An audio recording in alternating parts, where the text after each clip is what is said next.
রান্না করেছি ঝিঙে আলু ডালের বড়ি দিয়ে রুই মাছের পাতলা ঝোল, সাথে বরবটি শিমের ভর্তা। নমস্কার, আমি স্বপ্না। দেশ এবং দেশের বাইরে যে যেখান থেকে ভিডিওটি দেখছেন, আপনাদের সবাইকে অনেক অনেক শুভেচ্ছা। স্বপ্নাস ব্লগে সবার আমন্ত্রণ।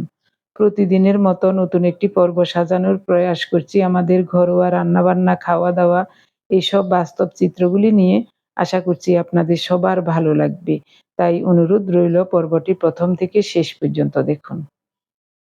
পাঁচন রান্নার জন্য ঝিঙে এনেছিলেন, একটা পাঁচনে দিয়েছি আর দুইটা ফ্রিজে রেখে দিয়েছিলাম।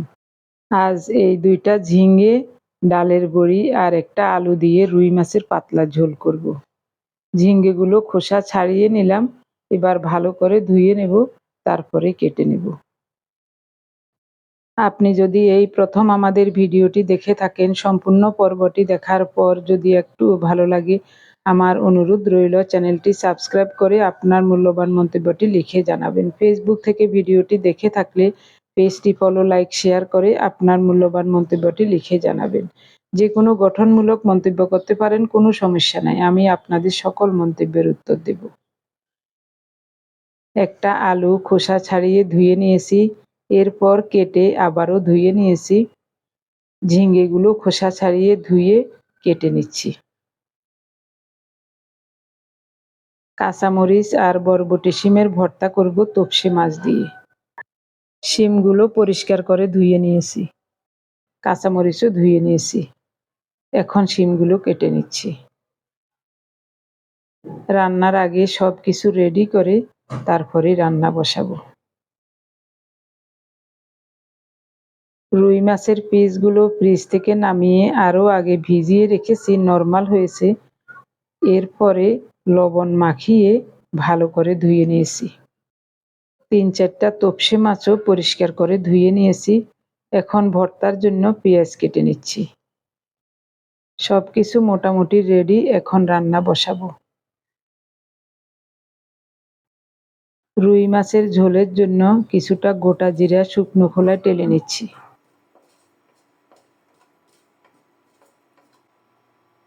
টালা হয়ে গেলে নামিয়ে নিলাম। সরিষার তেল দেব। এসব কড়াইতে রান্না করলে তেল একটু বেশি লাগে। তেল গরম হলে বড়িগুলো দিয়ে দিলাম। বড়িগুলোকে নেড়ে চেড়ে লাল লাল করে ভেজে নেব। এদিকে মাছে লবণ, হলুদ আর সামান্য গুঁড়োমরিচ দিয়ে দিলাম। বড়িগুলো নামিয়ে মাছগুলো ভেজে নেব।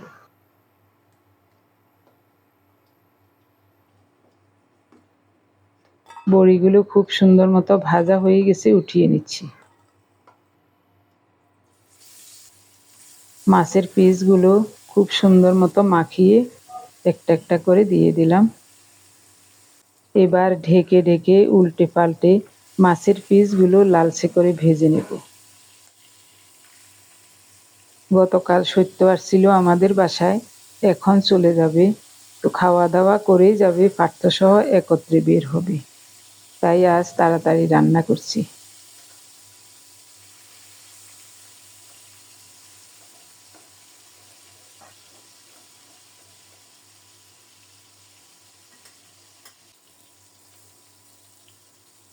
মাছগুলো খুব সুন্দর মতো ভাজা হয়ে গেছে, উঠিয়ে নিচ্ছি।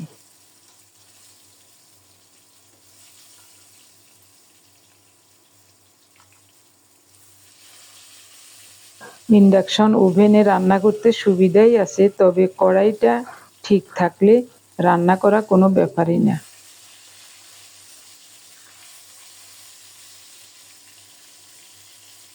তপসে মাছগুলো দিয়ে দিলাম। রুই মাছ মাখানো ওই হলুদ লবণে তপসে মাছ কয়টা মাখিয়ে নিয়েছি, সাথে 1 চিমটি আতপ চালের গুঁড়ো দিয়েছিলাম। এখন মাছগুলো খুব সুন্দর মতো ভাজা হবে।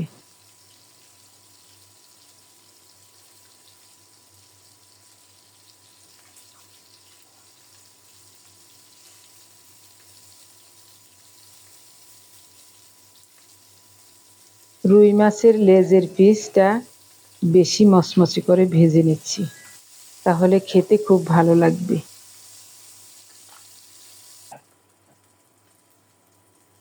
তপসে মাছগুলো মচমচে করে ভাজা হয়ে গেছে, উঠিয়ে নেব। দুঃখিত, ভিডিওটি হয় নাই। ওই তেলে কালো জিরা, একটা তেজপাতা, একটা কাঁচামরিচ ফোড়নে দিয়ে ঝিঙে আর আলু দিয়ে দিয়েছি। কিছুক্ষণ কষিয়ে নিয়ে এখন দিলাম স্বাদ মতো লবণ। আলু আর ঝিঙে সুন্দর মতো কষানো হলে দিয়ে দিলাম কাঁচামরিচ বাটা, হাফ চা চামচ হলুদ গুঁড়ো।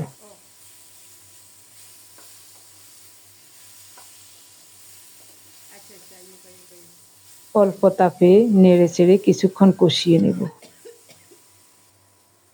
এরপরে দেব ফোটানো গরম জল পরিমাণ মতো। ঝোলটা টকবক করে ফুটে উঠছে। এবার ভেজে রাখা রুই মাছের পিস আর ডালের বড়ি দিয়ে দেব। এই রান্নাটা একেবারেই সহজ, কিন্তু খেতে অসাধারণ লাগে। একেবারে হালকা পাতলা রান্না, কোনো মশলা নাই তেমন, তেলও বেশি দিই নাই। মাছ ভাজার ওই তেলেই রান্না করেছি। কড়াইতে হলে আরও কম তেলে রান্না করা যেত। এসব ছড়ানো প্যানে অল্প তেলে রান্না করা যায় না, এটাই হলো সমস্যা। 3-4 মিনিট ঢাকা দিয়ে রান্না করেছিলাম। এবার ভাজা জিরার গুঁড়ো দিয়ে দিলাম। নেড়ে চেড়ে ঢাকা দিয়ে আরও 2-3 মিনিট রান্না করব, তারপরেই নামাবো।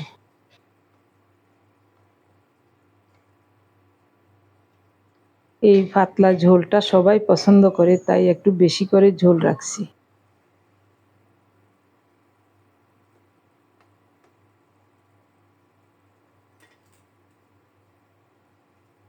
খুব সহজে চমৎকার স্বাদে রান্না হয়ে গেল ঝিঙে আলু ডালের বড়ি দিয়ে রুই মাছের পাতলা ঝোল। নামিয়ে নেব।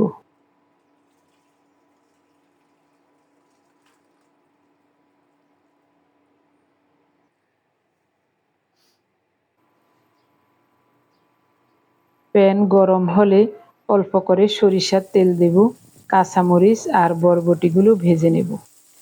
স্বাদ মতো লবণ দিয়ে দিলাম। নেড়ে চেড়ে ঢেকে ঢেকে খুব সুন্দর মতো বরবটি আর কাঁচামরিচ ভেজে নেব।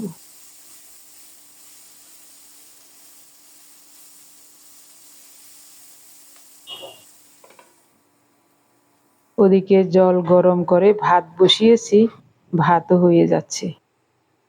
মাছের ঝোলটা দেখুন কত সুন্দর লাগছে। যদিও একেবারে টলটলে ঝোল, তারপরেও এই ঝোলটা খেতে খুবই চমৎকার।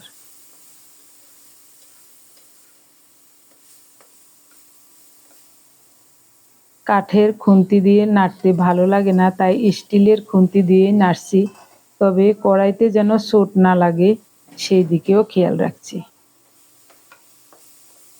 কাঠের এই খুন্তিটার আগা একটু মোটা হয়ে গেছে নাড়তে নাড়তে, এই জন্যই মাছ উল্টাতে পারি না বা তরকারিও ভালোভাবে নাড়তে পারি না।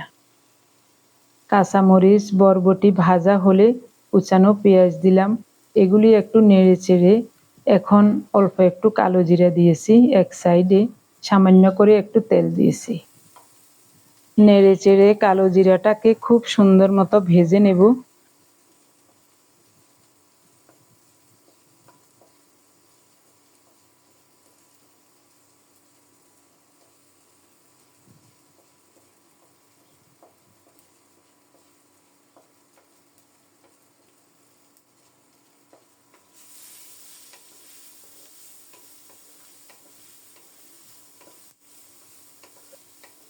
এবার সব মিলিয়ে আরও কিছুক্ষণ ভেজে তারপরে নামাবো। ভাজা হয়ে গেছে, নামিয়ে নিচ্ছি। চৈত্র সংক্রান্তিতে পাঁচন রান্না করেছিলাম। একটু পাঁচন ফ্রিজের নরমালে রেখে দিয়েছিলাম, ওইটুকু এখন জাল করে নেব। পার্থ তো বাসায় ছিল না, সত্য খাবে, পার্থ খাবে, আমরাও খাবো। পাঁচনটা যে কি চমৎকার হয়েছিল। জাল করে ঝোলটা শুকিয়ে নেব, তাহলে খেতে খুব ভালো লাগবে। এই সুযোগে আমি ভর্তাটা পিষে নেব।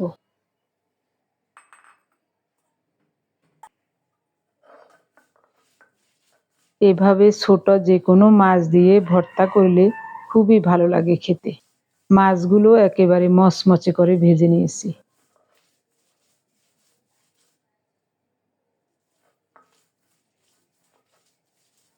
আমার প্রিয় ভাই বোন বন্ধু স্বজন, আপনারা যারা প্রতিনিয়ত ভালোবেসে আমাদের ভিডিওগুলি দেখে যাচ্ছেন এবং ভিডিও দেখে সুন্দর ও গঠনমূলক কমেন্টস করে আমাকে কাজ করার শক্তি এবং সাহস জুগিয়ে যাচ্ছেন, আমি আপনাদের সবাইকে জানাই অজস্র অজস্র ধন্যবাদ, অভিনন্দন এবং কৃতজ্ঞতা।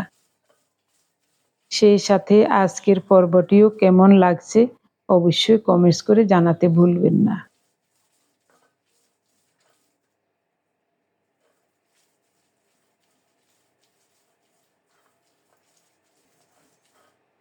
ওদিন কুমড়ো বিচি ভর্তা করেছিলাম ব্লেন্ডারে, খারাপ লাগে নাই, তবে পাটায় বাটা ভর্তার নিচে সব। আজও করা যেত ব্লেন্ডারে, তখন ভাবলাম না পাটায় পিষে নেই, হয়তো 3-4 মিনিট সময় লাগবে, 4 মিনিট লাগবে না, আরো কম সময়ে বাটা হয়ে যাবে। বাটা হয়েও গেছে, উঠিয়ে নেব।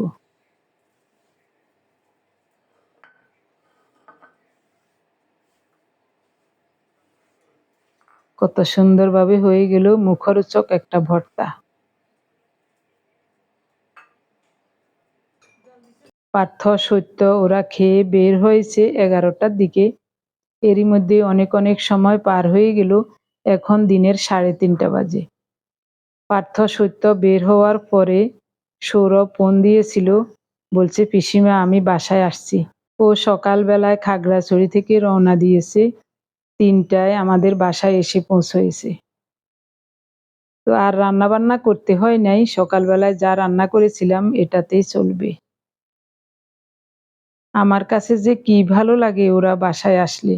আমার দাদার ছেলে সত্য, মেজ ভাইয়ের ছেলে সৌরভ, আর আমার ছোট বোন মমতার মেয়ে অন্বেষা, ওরা 3জনেই ঢাকায় হোস্টেলে থেকে লেখাপড়া করে। মাঝে মাঝে ওরা আমাদের বাসায় আসে, অনেক ভালো লাগে। এই নিষ্ঠুর ঢাকা শহরে আপন বলতে তো আর কেউ নাই, ওরা আসলেই আমার কাছে অনেক অনেক ভালো লাগে। আজ একটু পাঁচন জাল দিয়েছিলাম, সত্য, সৌরভ, পার্থ আমরা সবাই মিলে খাচ্ছি। মনে হচ্ছে যেন আজ চৈত্র সংক্রান্তি।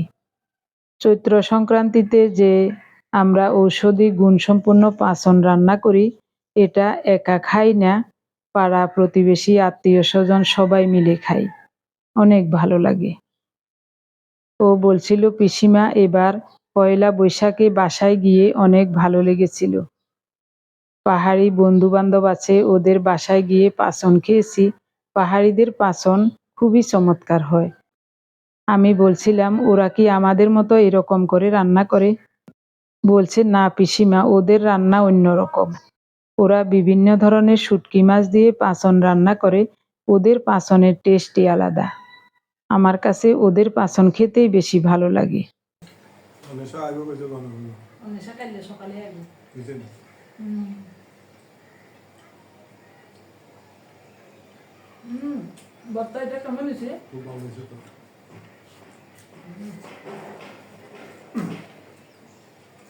কালি জিরা দিছি, তপসে মাছ দিছি 4টা।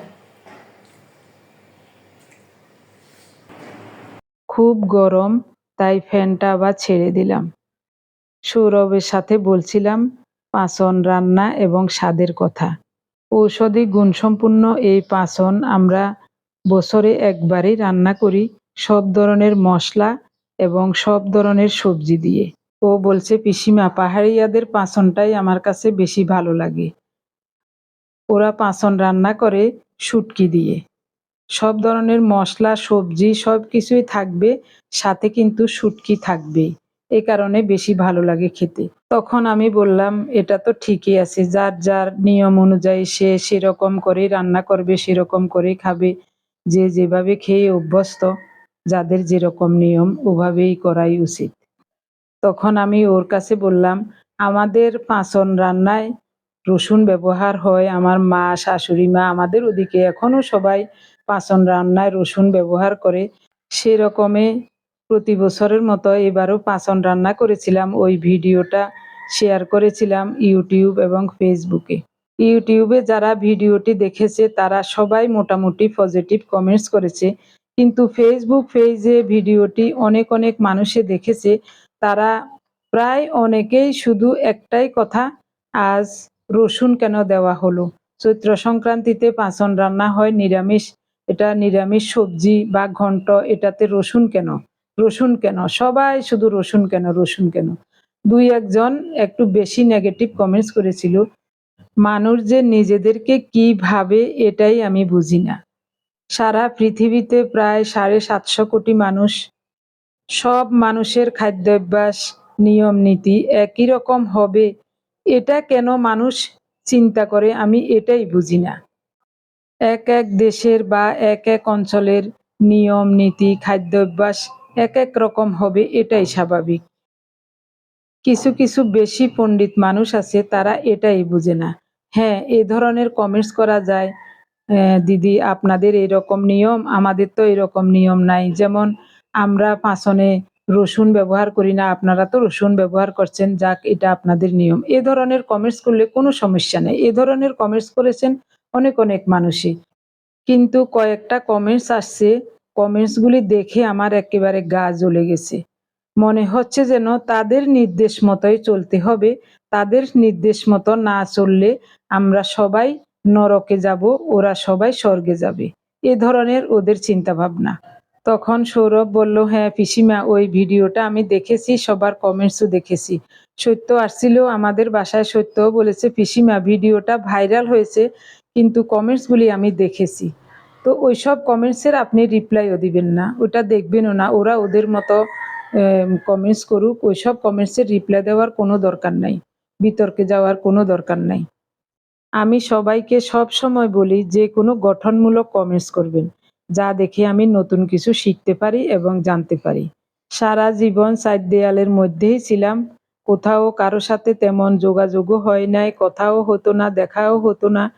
সারাদিন সংসারের কাজকর্ম, রান্নাবান্না, ছেলে মেয়েদের দেখাশোনা করা, এসব নিয়েই ব্যস্ত থাকতাম। সৃষ্টিকর্তার দয়ায় এবং ইউটিউবের কল্যাণে এখন অনেক অনেক মানুষের সাথে আমাদের যোগাযোগ হচ্ছে, কমেন্টসের মাধ্যমে কথোপকথন হচ্ছে। এখন যে কত ভালো লাগে আমার কাছে, আপনাদেরকে বলে বোঝাতে পারবো না। গরমও পড়ছে প্রচুর, তবে হাওয়া বাতাস আছে। তাই খাওয়া দাওয়া শেষে সৌরভ সহ আমরা একটু হাঁটতে বের হলাম। হাঁটতে হাঁটতে আমাদের জায়গাটার কাছেই চলে আসলাম। এখানে এসে দেখি বাচ্চারা আমাদের জায়গার উপরে ফুটবল খেলছে, খেলার মাঠের মতো। অনেকক্ষণ এখানে দাঁড়িয়ে ওদের খেলাধুলা দেখলাম এবং কয়েকজন পরিচিত মানুষের সাথে কথাবার্তা বললাম। সন্ধ্যাও হয়ে আসছে, চলে যাচ্ছি বাসায়। সবাই ভালো থাকুন, দেখা হবে আগামী পর্বে। ধন্যবাদ সবাইকে।